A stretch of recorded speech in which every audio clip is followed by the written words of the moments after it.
నేను సూటిగా సవాలు విసురుతున్నా. తాటి చెట్టు లెక్క పెరిగితే సరిపోదు, దూలం లెక్క ఉన్నావు, దూడకున్న బుద్ధి కూడా లేదని ఆనాడు హరీష్ రావు సవాలు విసిరిండు. మీరు రైతు రుణమాఫీ చెయ్యండి, నేను సిద్దిపేట ఎమ్మెల్యేకు రాజీనామా చేస్తా, మళ్ళా ఎన్నికల్లో పోటీ చెయ్యనని.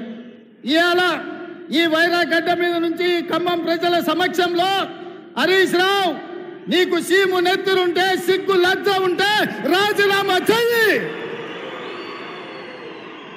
నువ్వు కూడా నీ మామలకనే సిగ్గు లేనోని అయితే ఏట్ల దుంకి సావు అని చెప్పి నేను ఈ సందర్భంగా చెప్పదలుచుకున్నా.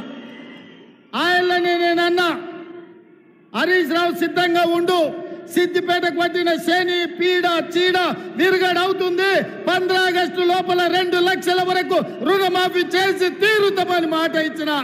ఇవాళ 15 ఆగస్టు నాడు మళ్ళీ అదే ఖమ్మం గడ్డ మీద నుంచి ఇవాళ సవాలు విసురుతున్న హరీష్ రావు, నీలో చీము నెత్తురుంటే నీకు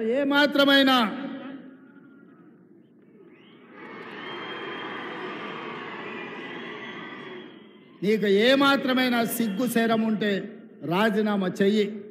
నువ్వు ఎట్లాగూ రాజీనామా చెయ్యవు, నీది సిగ్గులేని జాతి. అందుకే ఇవాళ నువ్వు రాజీనామా చేయకపోతే అమరవీరుల స్తూపం దగ్గరకు వచ్చే ముక్కు నేలకు రాజు కాంగ్రెస్ పార్టీ మీద సవాలు విసిరినందుకు తెలంగాణ రైతాంగం క్షమించండి. మాట తప్పని పార్టీ కాంగ్రెస్ పార్టీ రుణమాఫీ చేసింది.